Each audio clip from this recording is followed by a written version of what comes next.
Ibu, bapak, dan saudara-saudari sekalian yang ada di rumah, marilah ibadah ini kita khususkan dengan pengakuan pertolongan kita adalah dalam nama Tuhan yang memelihara kesetiaan sampai selama-lamanya dan tidak membiarkan pekerjaan tangannya. Terpujilah namamu ya Tuhan. Kasih karunia, rahmat, dan damai sejahtera dari Allah Bapa kita dan Tuhan Yesus Kristus dan persekutuan Roh Kudus ada pada kita sekalian. Amin.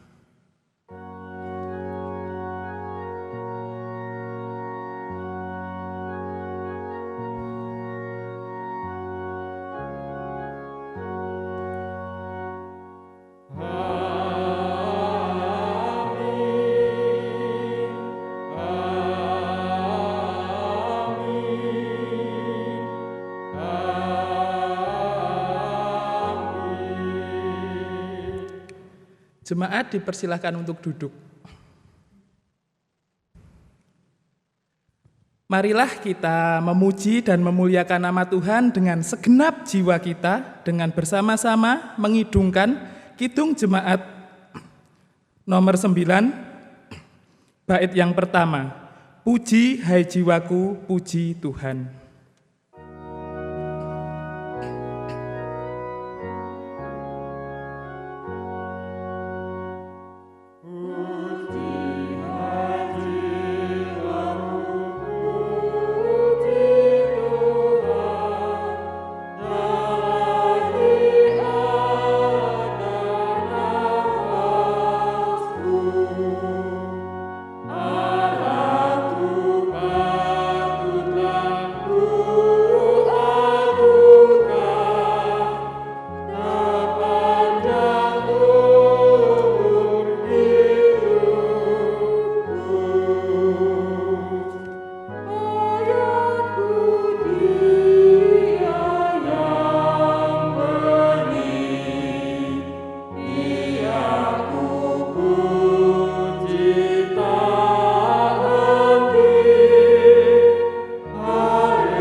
Jemaat yang terkasih dalam Tuhan Yesus Kristus, marilah di awal kebaktian pada saat ini kita menyampaikan pengakuan dosa kita di hadapan Allah. Penghormatan kepada Allah yang mendatangkan perkenannya adalah bila kita memperhatikan hukum-Nya yang kudus. Demikian kita berkehendak supaya kita hidup menurut hukum kerajaan Allah yang kekal, seperti hukum kasih Tuhan yang dibaca dari Yohanes 13 ayat 34 sampai 35 yang demikian. Aku memberikan perintah baru bagi kamu, yaitu supaya kamu saling mengasihi, sama seperti aku mengasihi kamu. Demikian pula kamu harus saling mengasihi. Dengan demikian semua orang akan tahu bahwa kamu adalah murid-muridku. Berdasarkan hukum kasih ini, kita menyadari akan kekurangan kita. Marilah kita merendahkan diri di hadapan Tuhan dan mengaku dosa kita kepadanya. Di hadapan hukum suci-Mu yang ya Allah, nyatalah dosa dan kesalahan kami. Tuhan, kasihanilah kami.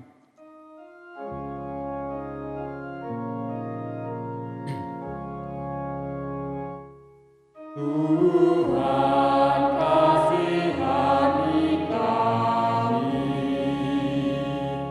Kristus kasihani kami, Tuhan kasihani kami.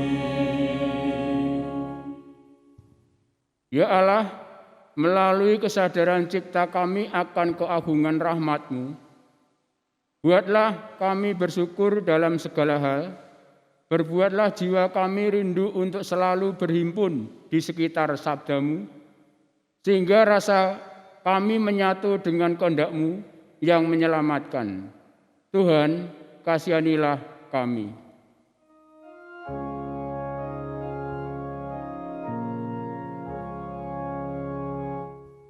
Tuhan, kasihani kami.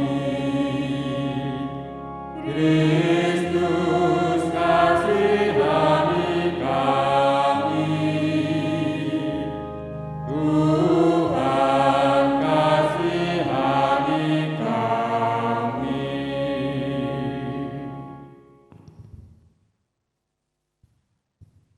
Setelah kita menerima pengampunan dosa, marilah kita sambut berita anugerah. Berita anugerah yang terambil dari Filipi 2 ayat 5 sampai yang ke-11.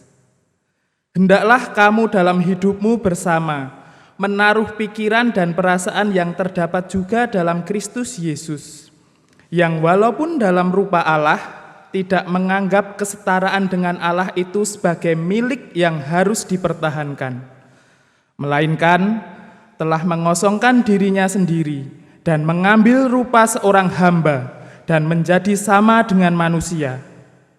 Dan dalam keadaan sebagai manusia, ia telah merendahkan dirinya dan taat sampai mati, bahkan sampai mati di kayu salib.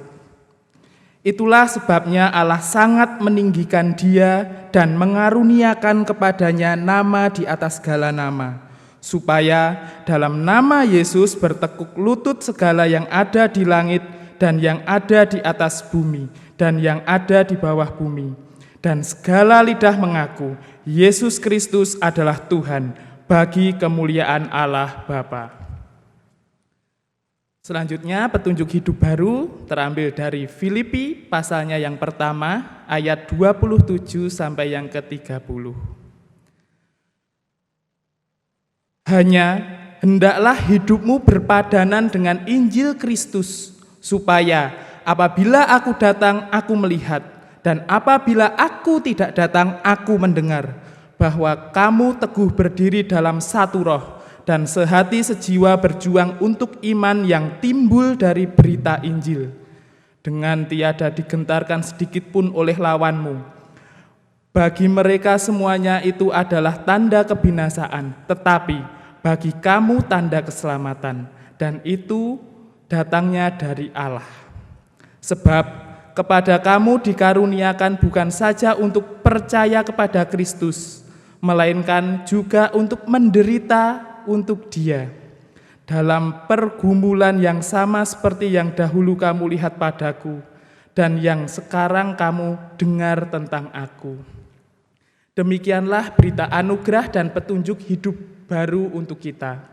Marilah dengan bangkit berdiri kita respon berita anugerah dan petunjuk hidup baru dengan bersama-sama menyanyikan Kidung Jemaat nomor 436 bait yang pertama, Lawanlah Godaan.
Jemaat dipersilakan untuk duduk kembali. Mari sebelum kita bersama-sama mendengarkan sabda Tuhan, mari kita meminta kehadiran Roh-Nya yang kudus di dalam doa. Mari kita berdoa. Sebentar lagi Tuhan, kami akan menerima firman-Mu. Kami memohon kiranya Roh-Mu yang kudus hadir di dalam setiap hati kami, memampukan kami untuk mendengar dan melakukan firman-Mu di dalam kehidupan kami sehari-hari. Dan kami juga berdoa untuk hamba-Mu yang telah Engkau pilih melayankan firman-Mu, kiranya apa yang ia sampaikan hanya seturut dengan kebenaran-Mu saja. Di dalam nama Putra-Mu yang tunggal, Juru Selamat kami yang hidup, Yesus Kristus, kami telah berdoa. Amin. Matius pasal 16 ayat 21 sampai dengan 28. Sejak waktu itu, Yesus mulai menyatakan kepada murid-muridnya bahwa ia harus pergi ke Yerusalem dan menanggung banyak penderitaan dari pihak tua-tua, imam-imam kepala, dan ahli-ahli Taurat, lalu dibunuh dan dibangkitkan pada hari ketiga. Tetapi Petrus menarik Yesus ke samping dan menegur dia, katanya, "Tuhan, kiranya Allah menjauhkan hal itu. Hal itu sekali-kali takkan menimpa Engkau." Maka Yesus berpaling dan berkata kepada Petrus, "Nyahlah iblis, engkau suatu batu sandungan bagiku, sebab engkau bukan memikirkan apa yang dipikirkan Allah, melainkan apa yang dipikirkan manusia." Lalu Yesus berkata kepada murid-muridnya, "Setiap orang yang mau mengikut aku, ia harus menyangkal dirinya, memikul salibnya, dan mengikut aku. Karena barang siapa mau menyelamatkan nyawanya, ia akan kehilangan nyawanya. Tetapi barang siapa kehilangan nyawanya karena aku, ia akan memperolehnya.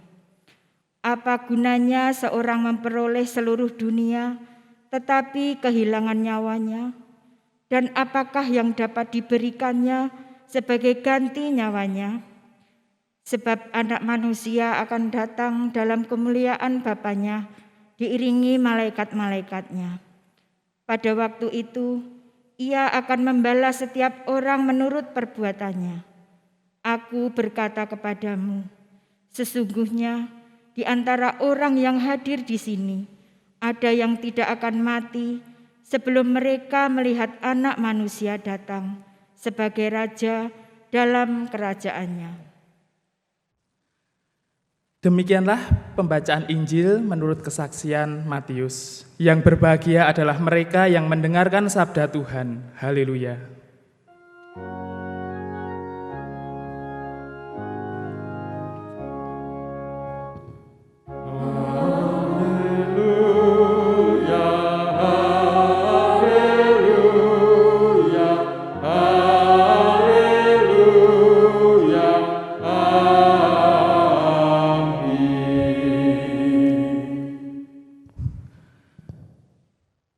Shalom, Ibu, Bapak, dan saudara-saudari semuanya yang ada di rumah.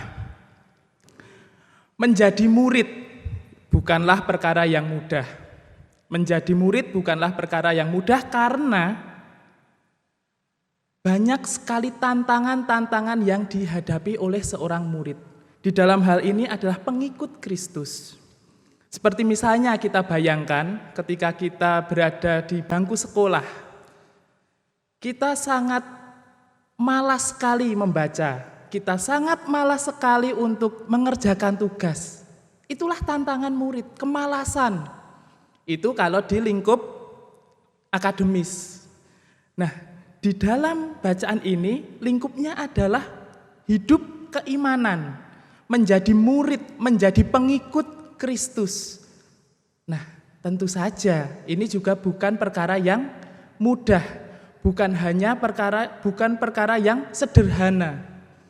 Akan tetapi syukurlah pada bacaan kita di minggu ini, Tuhan Yesus memberikan pertolongan untuk kita, memberikan setidaknya ada 3 syarat untuk dapat menjadi pengikutnya.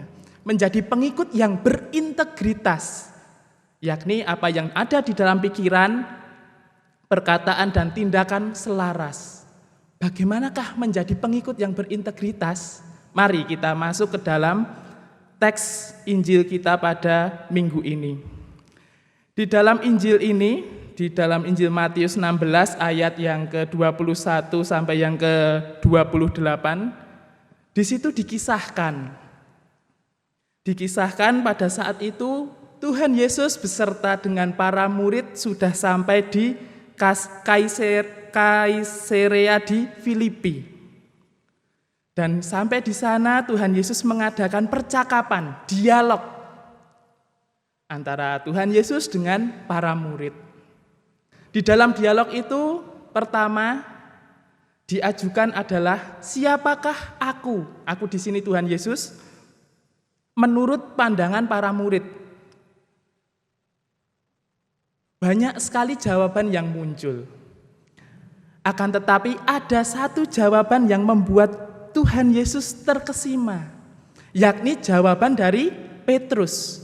Petrus menyatakan bahwasanya Tuhan Yesus adalah Mesias, anak Allah yang hidup. Percakapan tidak hanya berhenti sampai di situ. Kemudian Tuhan Yesus mengisahkan, menceritakan, mengatakan kepada para murid bahwa Tuhan Yesus akan menuju ke Yerusalem. Di Yerusalem akan menghadapi banyak sekali penderitaan dari pihak tua-tua, imam-imam kepala dan ahli-ahli Taurat. Itu terdapat di ayat yang ke-21. Bahkan tidak hanya ujian-ujian itu saja, tetapi juga akan dibunuh dan dibangkitkan pada hari yang ketiga. Mendengar kisah ini, Petrus tidak dapat menerima. Di ayat yang ke-22 dijelaskan, Petrus menarik Yesus ke samping dan menegur dia. Katanya, Tuhan, kiranya Allah menjauhkan hal itu. Hal itu sekali-sekali takkan menimpa engkau. Mendengar perkataan Petrus, kemudian Tuhan Yesus menjawab dengan berkata, "Enyahlah iblis, engkau suatu batu sandungan bagiku, sebab engkau bukan memikirkan apa yang dipikirkan Allah, melainkan apa yang dipikirkan oleh manusia." Terjadi ironi di sini, di mana di bagian pertama Petrus dipuja oleh Tuhan Yesus, Petrus disanjung oleh Tuhan Yesus karena bisa memberikan kesaksian yang menarik terkait siapakah Tuhan Yesus itu. Akan tetapi selang beberapa waktu saja, selang beberapa menit saja, Petrus mendapatkan hardikan dari Tuhan Yesus.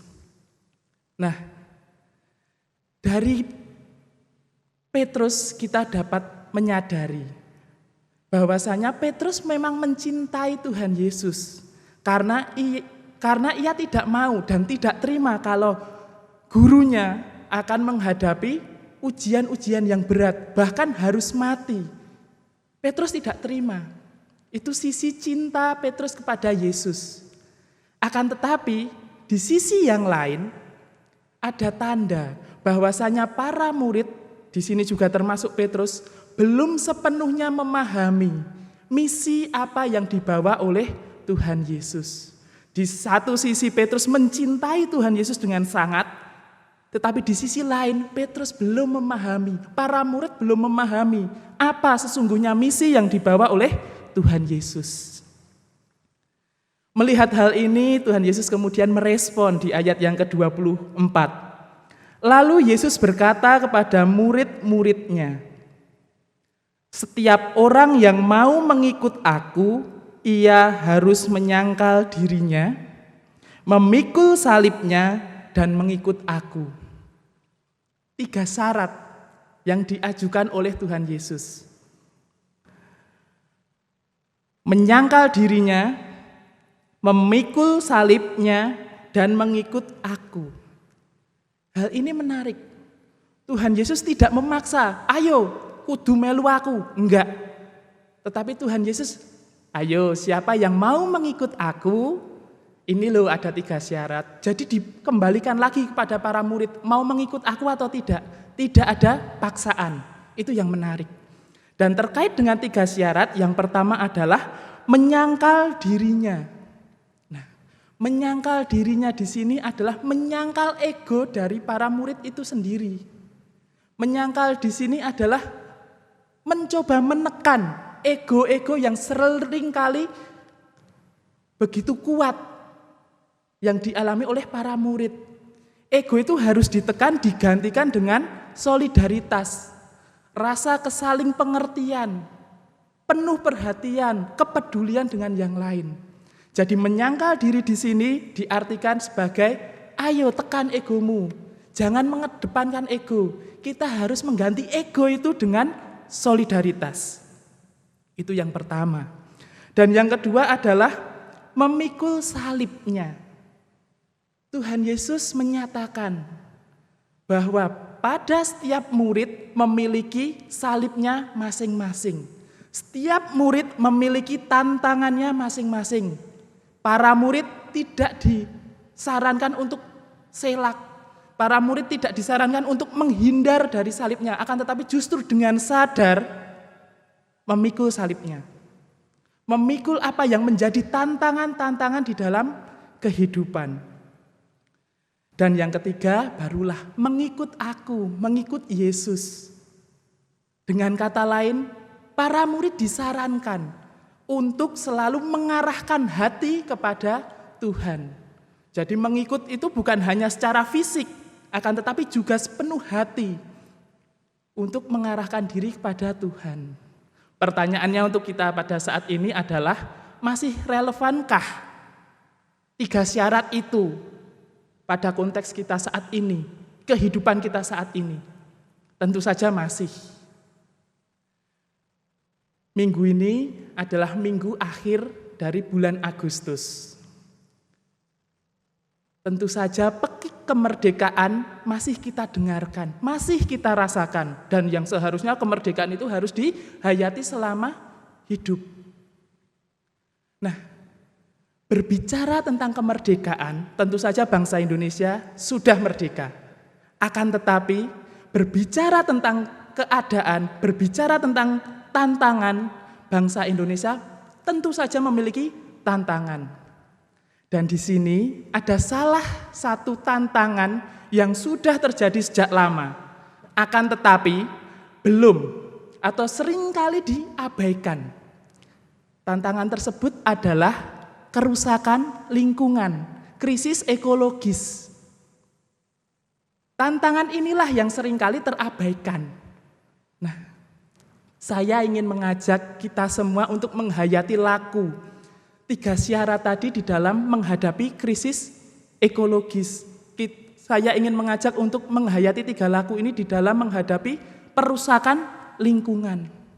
Kita tentu tidak pernah ketinggalan membaca berita. Pembakaran hutan di Indonesia itu terjadi setiap tahun. Perubahan suhu sekarang kita rasakan. Cuaca ekstrim kita sama-sama rasakan.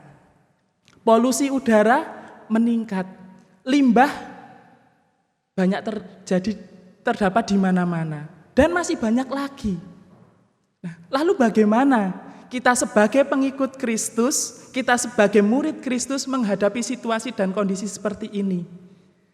Yang pertama adalah menyangkal diri. Kerusakan lingkungan terjadi karena kita manusia merasa jumawa, bahwasanya kita adalah ciptaan yang paling sempurna. Oleh karena itu, mengabaikan ciptaan-ciptaan yang lain. Melihat ciptaan-ciptaan yang lain itu rendah dibandingkan manusia. Oleh karena itu, ya wes, alam rusak, lingkungan rusak, ya enggak apa-apa. Yang penting manusia sejahtera. Padahal kita bisa merasakan, mana mungkin kita sejahtera jika lingkungan itu rusak. Dan bagaimana kehidupan anak cucu kita kelak ketika kita mewariskan krisis ekologis. Kita diajak, kita dipanggil untuk menyadari bahwasanya kita manusia harus sadar bahwa kita hanya bagian dari ciptaan yang lain. Kita harus hidup selaras dengan lingkungan, kita harus hidup selaras dengan alam. Itu yang pertama, menyangkal diri. Dan yang kedua adalah memikul salib. Memikul salib di sini adalah kesadaran, kemauan untuk kita memikul salib kita di dalam kerusakan lingkungan seperti ini. Apa yang bisa kita lakukan? Jangan kita menghindari atau malah memperparah, tetapi mari kita memikul salib ini dengan cara kita berkomitmen untuk hidup selaras dengan lingkungan. Caranya bisa kita untuk melakukan penghematan energi, tidak membuang-buang makanan, tidak menggunakan plastik sekali pakai, dan hidup dengan semangat keugaharian. Keugaharian dalam artian bahwa kita harus melihat jangka waktu penggunaan sesuatu yang kita beli. Kita harus menekan keinginan kita. Kalau itu bukan benar-benar kebutuhan kita, ngapain kita harus beli? Nah, inilah semangat keugaharian. Hidup secukupnya, skala prioritas. Apa yang benar-benar kita butuhkan, ya itulah yang harus kita cukupi. Bukannya kita mencukupi apa yang kita inginkan. Dan yang ketiga adalah mengikut aku, mengikut Yesus. Mengikut Yesus dalam artian di sini adalah mengarahkan hati kepada Tuhan Yesus. Jadi kita sebagai para murid, para pengikutnya ini diajak, ayo teladanilah sikap Yesus yang telah mencontohkan kepada kita bagaimana hidup yang sebaiknya. Nah, walaupun kita mendapatkan kesan kadang-kadang, aduh, nderek Gusti, bukannya aku mendapatkan sukacita tetapi kok malah tantangan-tantangan. Aduh, ikut Tuhan kok banyak sekali hal-hal yang sulit yang harus aku perjuangkan. Seringkali kita merasakan kesan seperti itu. Tanggung jawab iman yang begitu berat. Nah, untuk menjawab kesan ini, ada baiknya kita mendalami ayat yang ke-25. Karena barang siapa mau menyelamatkan nyawanya, ia akan kehilangan nyawanya. Tetapi barang siapa kehilangan nyawanya karena aku, ia akan memperolehnya. Nyawa di sini sejajar dengan hidup. Nyawa sama dengan hidup. Kalau di terjemahan bahasa Indonesia sehari-hari, Alkitab bahasa Indonesia sehari-hari, diterjemahkan barang siapa yang ingin menyelamatkan hidupnya, ia akan kehilangan hidupnya. Tetapi barang siapa yang mau mengorbankan hidupnya, ia mendapatkannya. Ayat ini bukan berbicara tentang kematian.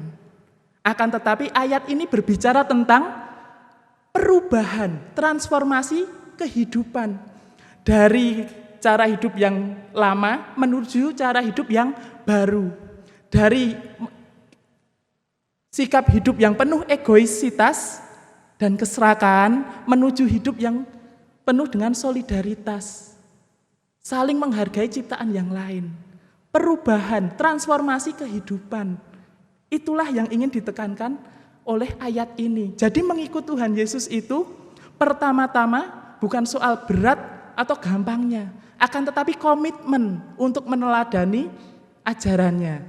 Dan pastikan bahwa ketika kita mengikut Tuhan Yesus, tentu akan selalu ada perubahan-perubahan di dalam hidup kita. Dari pola hidup yang lama menuju pola hidup yang baru. Bagaimana caranya itu? Kita harus sadar.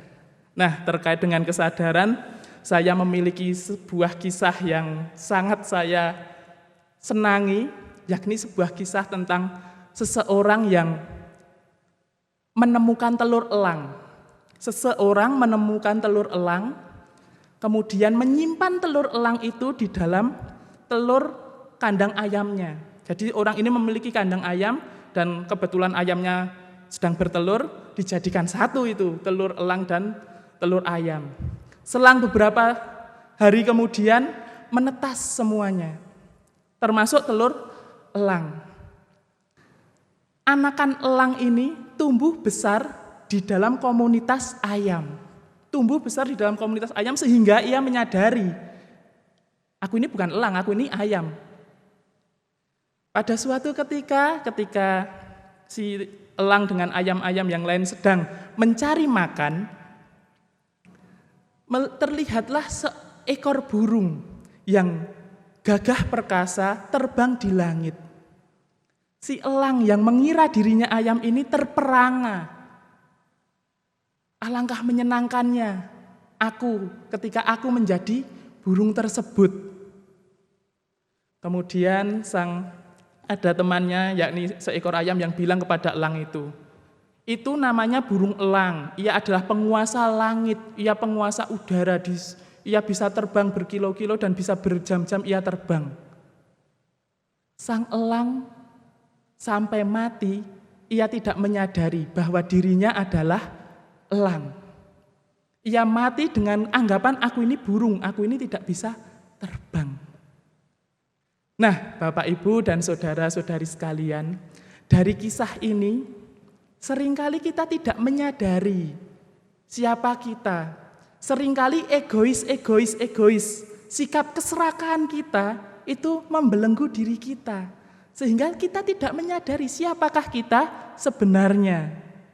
Nah, penting untuk kita menghayati kembali, menilik hati kita kembali. Siapakah aku ini? Apakah aku sudah benar-benar menjadi pengikut Kristus? Sudahkah aku memperjuangkan apa yang telah diteladankan oleh Kristus? Nah, dengan kesadaran siapakah kita ini, niscaya kita akan dapat menjadi pengikut Kristus yang berani. Seperti halnya tema ibadah kita pada minggu ini, menjadi pengikut Yesus yang berani. Berani untuk apa? Berani untuk memperjuangkan keadilan. Dalam hal ini keadilan untuk semua ciptaan. Di masa-masa bulan Agustus ini, marilah kita menghayati kembali, menghayati peran kita sebagai pengikut Kristus, orang yang percaya kepada Yesus. Sudahkah kita memberikan sumbangsih untuk kehidupan yang lebih baik, untuk saat ini dan untuk anak cucu kita kelak? Sudahkah kita memperjuangkan kelestarian lingkungan di sekitar kita? Pertanyaan-pertanyaan inilah yang harus kita renungkan, harus kita hayati. Semoga kemerdekaan itu bukan hanya untuk manusia saja, akan tetapi juga untuk seluruh ciptaan. Karena tidak ada artinya manusia tanpa lingkungan di mana ia tetap bertempat tinggal dan hidup. Selamat hari Minggu, selamat memperjuangkan kehidupan. Tuhan Yesus memberkati. Amin. Mari kita memasuki saat teduh.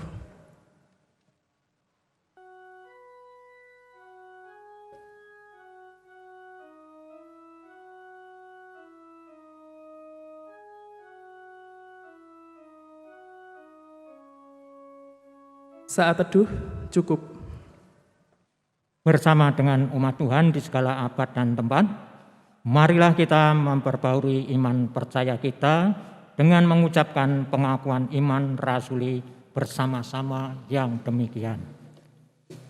Aku percaya kepada Allah Bapa yang Maha Kuasa, Khalik langit dan bumi, dan kepada Yesus Kristus, anaknya yang tunggal Tuhan kita, yang dikandung daripada Roh Kudus, lahir dari anak darah Maria, yang menderita di bawah pemerintahan Pontius Pilatus, disalibkan, mati dan dikuburkan, turun ke dalam kerajaan maut. Pada hari yang ketiga, bangkit pula dari antara orang mati, naik ke surga, duduk di sebelah kanan Allah, Bapa yang Maha Kuasa, dan akan datang dari sana untuk menghakimi orang yang hidup dan yang mati. Aku percaya kepada Roh Kudus, gereja yang kudus dan am, persekutuan orang kudus, pengampunan dosa, kebangkitan daging, dan hidup yang kekal. Jemaat dimohon duduk kembali.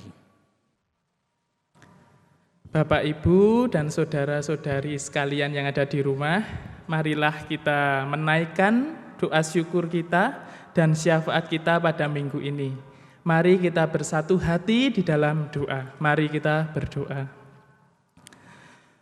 Tuhan Yesus, Tuhan kami yang baik, sungguh kasih penyertaan-Mu tiada pernah bertepi di dalam kehidupan kami. Kami senantiasa merasakan penyertaan-Mu di dalam setiap kehidupan kami. Kami mengucap syukur di hari ini kami dapat beribadah bersama keluarga kami di rumah. Kami mengucap syukur meskipun di dalam situasi pandemi Engkau tetap memberkati kami. Tuhan Yesus yang baik, di tengah-tengah ucapan syukur kami, tidak lupa kami juga berdoa untuk saudara-saudari kami yang pada saat ini sedang merasakan duka cita, sedang merasakan nestapa kehidupan karena diberhentikan dari pekerjaannya, karena menjadi korban pelecehan seksual, karena menjadi korban ketidakadilan, karena menjadi korban ketidakbaikan kami sebagai sesamanya. Tuhan, kami berdoa untuk saudara-saudari kami yang sedang merasakan duka cita yang mendalam ini. Berkatilah, sertailah, dan tuntunlah. Hiburlah mereka dan mampukanlah mereka untuk bangkit dari keterpurukan. Tak lupa kami juga berdoa untuk lingkungan di sekitar kami, di mana kami bertempat tinggal, yang pada saat ini sedang mengalami kerusakan yang cukup serius. Itu semua terjadi, salah satu penyebabnya adalah karena kami yang merasa jumawa, karena kami yang kurang peka terhadap kondisi dan lingkungan kami. Ampunilah Tuhan dosa kami. Mampukanlah kami memiliki kesadaran untuk menciptakan dan mencintai, merawat lingkungan di mana kami tinggal. Tak lupa kami juga berdoa untuk pergumulan jemaat-Mu yang berada di GKJ Bibis Luhur, baik di Induk maupun di Pepantan Gulon ataupun juga di Pepantan Skip. Engkau mengetahui setiap pergumulan daripada kami, baik kami yang bergumul tentang kesehatan, bergumul tentang pasangan hidup, bergumul tentang perekonomian, bergumul tentang keluarga, bergumul tentang studi kami, ataupun rupa pergumulan yang lain. Kami percaya Engkau senantiasa memberkati kami, menuntun kami, dan menopang kami. Kami juga berdoa untuk para pelayan-Mu yang berada di gereja ini. Kami berdoa untuk pendeta, kami berdoa untuk majelis, kami berdoa untuk pengurus, kami berdoa untuk kami sebagai jemaat-Mu. Kiranya kami dapat bersatu padu untuk membangun gereja-Mu penuh kasih, bukan hanya di dalam tetapi juga di luar di mana gereja-Mu ini berada. Tuhan Yesus yang baik, inilah syafaat-syafaat kami pada hari ini. Kami naikkan doa-doa ini ke dalam tangan pengasihan-Mu saja, di dalam nama Putra-Mu yang tunggal, Juru Selamat kami yang hidup, Yesus Kristus. Kami telah berdoa dan mengucap syukur. Amin. Jemaat yang dikasihi Tuhan, tiba saatnya kita menghaturkan persembahan. Marilah kita mengucap syukur kepada Tuhan melalui persembahan yang akan kita kumpulkan saat ini. Firman Tuhan yang mendasari persembahan kita diambil dari Filipi 4 ayat 12 sampai 13 yang berbunyi demikian. Aku tahu apa itu kekurangan dan aku tahu apa itu kelimpahan. Dalam segala hal dan dalam segala perkara, tidak ada sesuatu yang merupakan rahasia bagiku, baik dalam hal kenyang maupun dalam hal kelaparan. baik dalam hal kelimpahan maupun dalam hal kekurangan. Segala perkara dapat kutanggung di dalam Dia yang memberi kekuatan kepadaku. Marilah kita haturkan persembahan kita dengan kita iringi nyanyian pujian dari PKJ 150 bait yang pertama. Ya Tuhan, hanya inilah.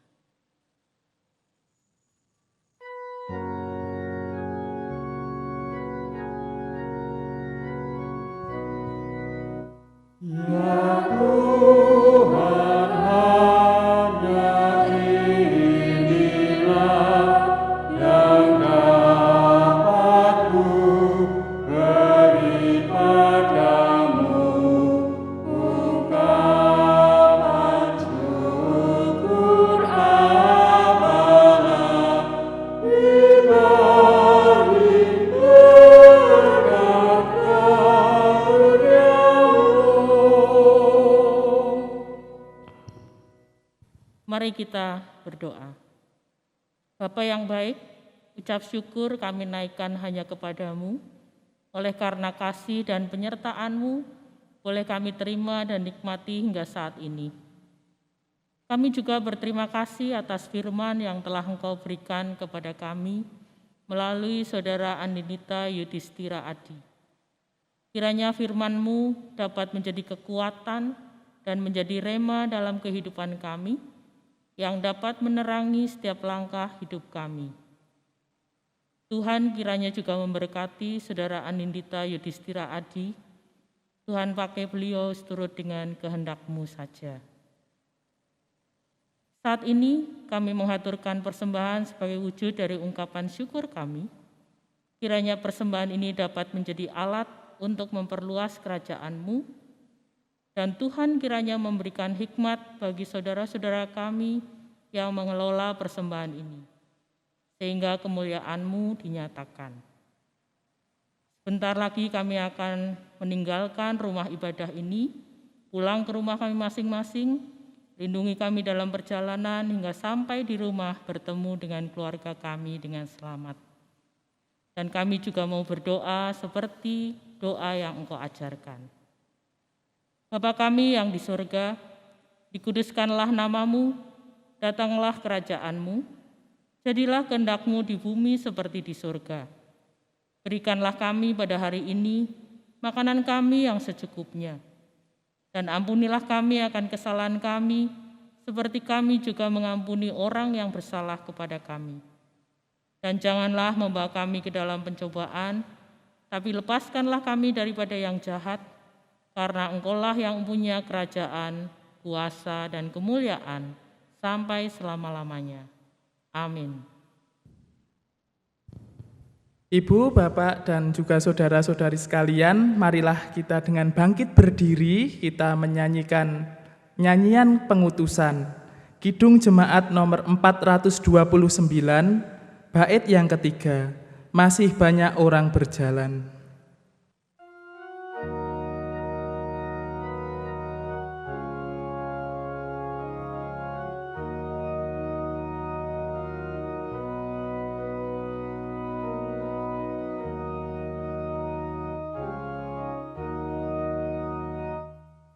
Utus kami menjadi saksi yang setia beriman, mengisahkan kasih surgawi pada orang berbeban.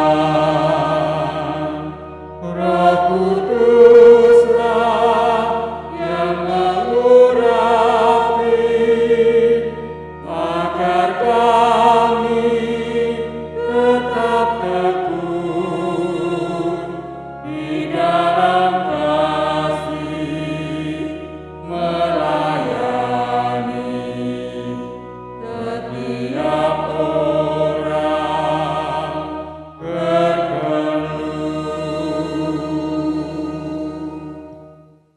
Marilah kita terima pengutusan dan berkat dari Tuhan. Arahkanlah hatimu kepada Tuhan, Kami mengarahkan hati kepada Tuhan, Kita diutus jadi saksi Kristus. kini dan selamanya. Kiranya kasih Allah Bapa dan Tuhan kita Yesus Kristus serta persekutuan Roh Kudus menyertai kita kini dan selama-lamanya. Amin.